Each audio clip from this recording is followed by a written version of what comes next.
Hello guys, welcome back. My name is Nathan and today's video is a very special one because today we are going to be ranking every single NHL team's first line from worst to best. Now I've gone through every single NHL team, all 32 NHL teams, and ranked their first lines from the worst to the best number 32 down to number 1.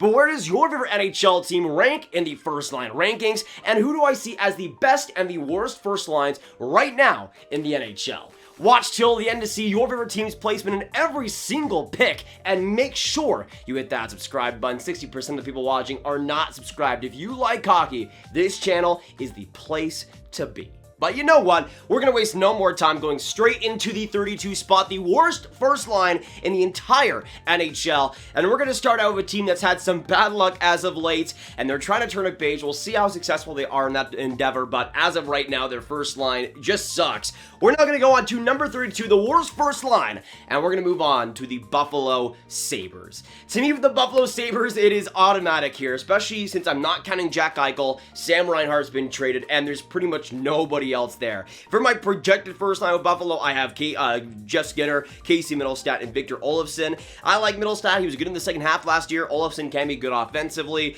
but on defense, this line is not fantastic. On offense, it's not good either, and especially compared to pretty much every single first line in the NHL, the Buffalo Sabres just absolutely stink, and there's no other way to put it. We're now going to move on to number 31, though, and move on to a team that's also like Buffalo in the rebuilding phase. It will get better with this first line, especially with guys like Trevor Zegras coming through, but at number 31, as of right now, I have the Anaheim Ducks. To me, with Anaheim, the main highlight is Max Comtois, who was fantastic last year for the Anaheim Ducks, but in my opinion, Ryan Getzlaf is the worst first-line center in the league besides Casey Mittelstadt, and you have Rickard Rakell, who's an inconsistent player right now. We'll see what happens next season, but for Anaheim, as of this current time, they're definitely one of the worst first lines in the NHL for sure.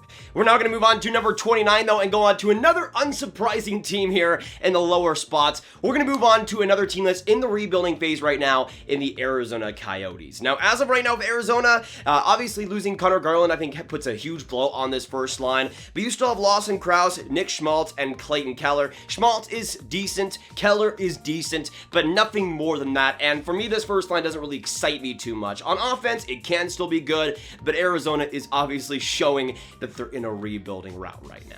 Now, you'll start to see a little bit of a trend that a lot of the teams in the lower half are rebuilding teams, and that's a great example coming in at these last few spots, but especially right now at number 28, I have the New Jersey Devils. Now, New Jersey's first line is Jani Kakinen, Jack Hughes, and Igor Sharangovich, and I think this youth and this potential line can be really, really good in the future, and it's decent now, to be honest. It was very, very underrated for New Jersey this past year, especially guys like Kakinen and Sharangovich, who were both pretty good for the Devils this past season, on top of Jack Hughes being Jack Hughes. Now we're going to go on to number 27, though, and go on to another team that's kind of in the rebuilding phase right now, but hoping to get out of it these next couple of seasons in the LA Kings. Now, to me, with LA, their first line hasn't really changed these past couple of seasons. Once again, it's Alex Iafallo, Anze Kopitar, and Dustin Brown, and to me, this first line is just okay. It gets the job done sometimes. Kopitar is obviously Anze Kopitar, Dustin Brown is still all right at his age, and Alex Iafallo is still a decent top 6 winger, but again, for me, it's nothing more than just okay, and especially for the LA Kings, this first line might get some big turnover over these next few seasons once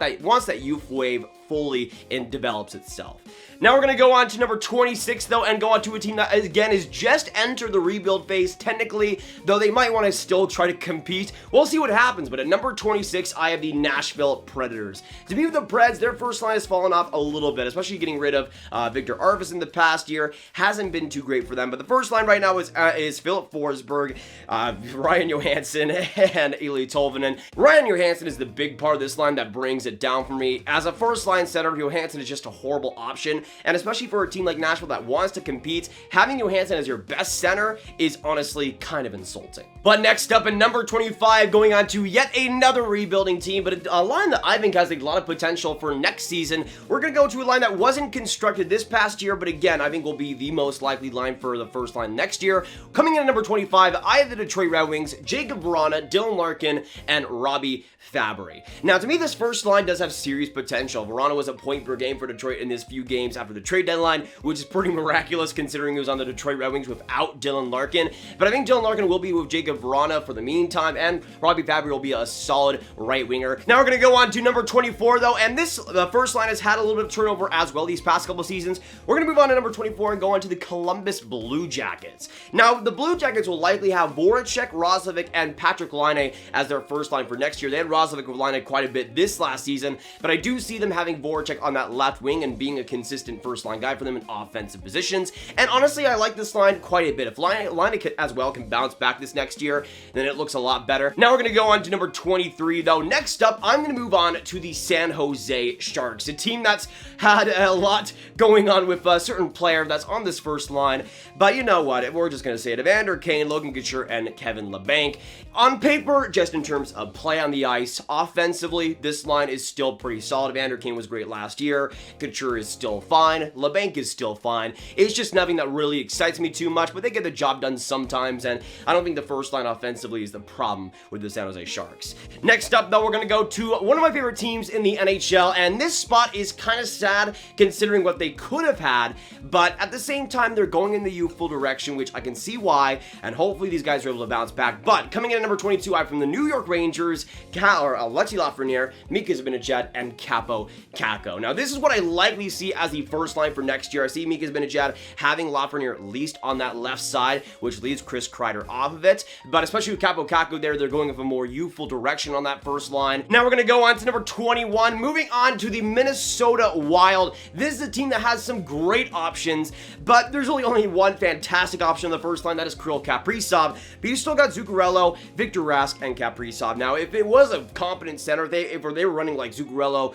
Joel Eriksson Ek, and Kaprizov, this would be a lot higher. But Victor Rask being your first line center or being a center on this line is just kind of baffling to me. I don't know why they're doing it, but they had Zuccarello and Kaprizov, two highlights on that line, and Rask, who kind of brings it down for me. But now we'll roll our way into the top 20, and for the first team in the top 20 first lines in the NHL, I'm actually going to go with the New York Islanders, a team that had Eberle, Barzal, and Komarov last year, and I'm just going to supplement Lee for Eberle in this case to make it Lee, Barzal, and Komarov. I'll see this right now. If it was like a Bailey instead of Leo Komarov, this line would probably be at least in the top 15, but the fact that there's Leo Komarov on the first line brings it down a lot. Now we're going to go on to number 16. Though, move on to, or actually not 16, 19, and move on to a team that I've kind of confused about in terms of a first line placement. I had them here mostly because I see them just below average, really, in the Calgary Flames. Now, with Calgary, I'm basing this on, again, the averages of guys. This last year wasn't great for players like Matthew Tkachuk, but overall, I think it looks a little bit better for them. But, you know, Johnny Gaudreau, Elias Lindholm, and Matthew Tkachuk, which, if all three of these guys are on their games, is a really good line, but it hasn't really been that way the past couple of seasons, at least consistently, and I think that kind of brings it down a peg. Now we're going to go on to number 18 and move on to a team that also, actually, the opposite of Calgary, excites me a lot in the Ottawa Senators. We're going to go on to number 18 at that spot, and honestly, with Ottawa, this is a first line that I think could be really, really sneaky, and they might be a little bit high for some people. For me, it's exactly where they should be. It was a big jump from last year for sure, but it's Brady Tkachuk, Josh Norris, and Drake Batherson. And I want to say this right now, if this is a little bit high for you guys, make sure you watch the second half of Ottawa last year, because this first line was brilliant, especially Norris and Batherson working off each other, especially power play wise and offense were fantastic. But we're going to go on to number 17 next up and move on to a team that's a lot more defensive, a lot more physical, but the first line could still pack a punch in a lot of different ways. Next up, I'm going to go to number 17 and move on to the St. Louis Blues first line. Now they have David Perron, Ryan O'Reilly, and Zach Sanford. Once again, I have no idea why Zach Sanford is on a first line in the NHL, but that's what they're going for. Perron and Ryan O'Reilly, though, are still quality players. We're going to move on to the 16th spot, the last team outside the top 15, and this is definitely one of the teams that's dropped the most in my rankings, mostly because it's just the terrible year they had last year, but I think if these guys can bounce back, they'd be much higher next year in the Vancouver Canucks. Now, their first line is JT Miller, Elias Pettersson, and Brock Besser when healthy, and again, that's the big if, because when healthy, this line would maybe be in the top 10, but that hasn't really been been the case these past couple of, or really the past year at this point. But now we are officially inside the top 15, and this is where the lines really start to get good. Next up at number 15, I have from the Philadelphia Flyers, Giroux, Couturier, and Travis Konechny. Now I will say, if Konechny had a better year than last year, this line will be a little bit higher as well. But Giroux, Couturier, Konechny, still on paper, these guys are pretty fantastic, and I still look Couturier as a first line center. Giroux can still produce very solidly, and Konechny will be a big part of the team next year too. I like what Philadelphia is doing, and again, that first line is very solid.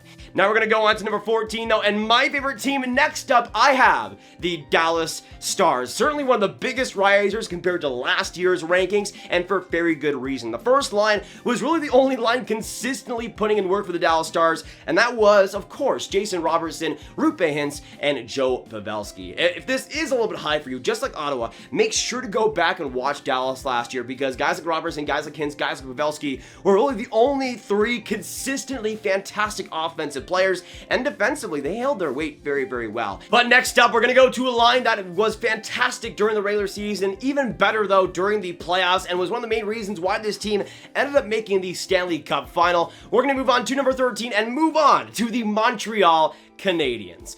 With the Montreal Canadiens, their first line is Toffoli, Suzuki, and Cole Caulfield, and I think that will carry over into 2021's or 2022's full season. But to me, when it comes to Montreal, this line can really do it all, especially with Toffoli being on that left side. It gives them some stability. It gives the young players like Suzuki and Caulfield kind of more room to really express themselves and be more of an offensive line. Now we're going to go on to number 12. Next up, I have the Chicago Blackhawks, and there is still a bit of unprovenness with this first line, but especially with Kirby, Dach being healthy, I think this will be the first line for next season. I have Alex DeBrincat, Kirby, Dach, and Patrick Kane. To me, this is what the first line will actually look, or what I think it'll actually look like.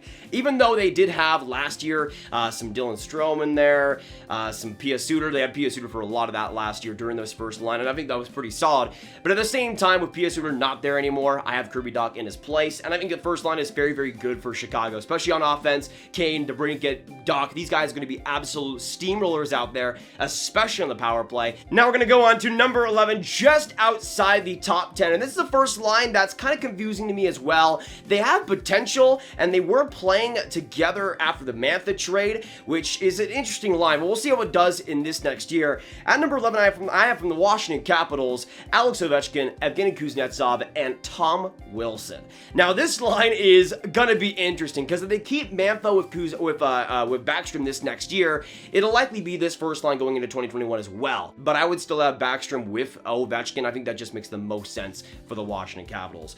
But now we're going to move on to the top 10 spots, the 10 teams left right now in the NHL first line rankings. And we're going to go on to number 10 and move on to a team that playoffs wise hasn't had the greatest luck as of late, but I still think first line wise they have a lot of power to give. We're going to go on to number 10 and move on to the Vegas Golden Knights. Now Vegas, when it comes to their first line, is really only missing that great first line center. You have Chandler Stevenson, who is a solid option, but isn't like a first line guy that's ideal. But you still have Mark Stone and Max Pacioretty on the wings, which is about as good as you can really get on a lot of teams. But now, since we're comfortable inside the top 10, let's go to number 9, shall we, and go to the 9th best first line in the entire NHL. We're going to move on to a team that's proved it in the regular season, proved nothing in the playoffs, and go to their first line that's done the exact same in the Toronto Maple Leafs. Mitch Marner, Auston Matthews, and probably Nicholas Robertson on the right wing first line for next season is what I would probably predict right now. Just do something in the playoffs and you might be top 5. We know how good you're in the regular season. Literally nobody cares. Do something in the playoffs and you might be higher. That is it. We're now going to move on to number 8 though, and move on to a team that's also haven't really proved themselves too much in the playoffs. Their first line kind of the same way, but at least they can get past the first round in the Carolina Hurricanes. Now, with me with Carolina, their first line wasn't better last year, but mostly it was because of injury. With Teravainen being out and still being good in the games he played, but being out, it wasn't fantastic, and Svechnikov kind of took a little bit of a hit because of that, but I still think this is one of the best first lines in the NHL when they're healthy and ready to go, and I think that's what we will see this next season, which is a big factor for the Carolina Hurricanes. With Svechnikov, Aho, and Teravainen healthy, that'll be absolutely huge for them. We're now going to move on to number 7, move on to a team in the first line that is all offense. Defensively, if they were better, they would be a little bit higher, but on offense, they're one of the best out there in the Winnipeg Jets. It's hard to get much better offensively than Kyle Connor, Mark Scheifele, and Blake Wheeler. All three of these guys are absolute studs on offense. On D, if it was just defense, they probably should get a no day job, but on offense, that's what their bread and butter is, and hey, you gotta give them credit, they do fantastic in that area. Now we're gonna go on to number 6, just outside the top 5, but I still think this first line deserves a lot of credit for really building over the past year in the Florida Panthers. Now, this might be a little bit high for some people, but I have Carter Verhaeghe, Alexander Barkov, and Sam Reinhart as the first line for the Florida Panthers. I see Reinhart being that first line right wing, and because he's there, I think Florida is a lot higher than usual, but that first line was still great last year with Verhaeghe, Barkov, and Duclair, but now having Sam Reinhart as a first line option just makes this line a lot more balanced and even better for me. But it really brings everything in terms of play driving, in terms of speed, on defense, on offense. It brings a lot of versatility. I mean, that's really the best part about Florida's first line. Now we're going to go squarely inside the top 5, and the last 5 teams left here. We're going to move on to number 5, another situation kind of like Florida's, where they have one great player and 2 great players besides him. We're going to go on to number 5 and go on to the Edmonton Oilers. Now, the Oilers' first line last year was Athanasiou, McDavid, and Tyler Ennis. Now, it's Nugent Hopkins, McDavid, and Jesse Puljujarvi. And this past year, it proved fantastic for the Edmonton Oilers. Nugent Hopkins was great, McDavid was Connor McDavid, and Jesse Puljujarvi provided some great forechecking and defensive value that Edmonton desperately needed. But this is really where we get into the cream of the crop of the top lines in the NHL. The final 4, and the teams I have left are the Colorado Avalanche, the Tampa Bay Lightning, the Boston Bruins, and the Pittsburgh Penguins. All 4 of these teams with extremely elite and talented first lines. But we have to rank them here and rank the final 4, and let's just do that, shall we? Now we're going to go on to number 4, the 4th best first line in the entire NHL. And next up, I have, drumroll please, the Pittsburgh Penguins. The Pittsburgh Penguins first line, if you had them number 3, I would not really doubt you anyways, because this first line could be as high as that. I have them at number 4 for another few reasons, mostly because playoff-wise hasn't been too great, but in terms of just play on the ice, Gensel, Crosby, and Rust is really hard to beat, especially with Crosby getting much better defensively this past season, especially compared to 2020. It made this line a lot more complete, but having Gensel and Rust is just fantastic, and Sidney Crosby at center, just like Connor McDavid, is also pretty alright.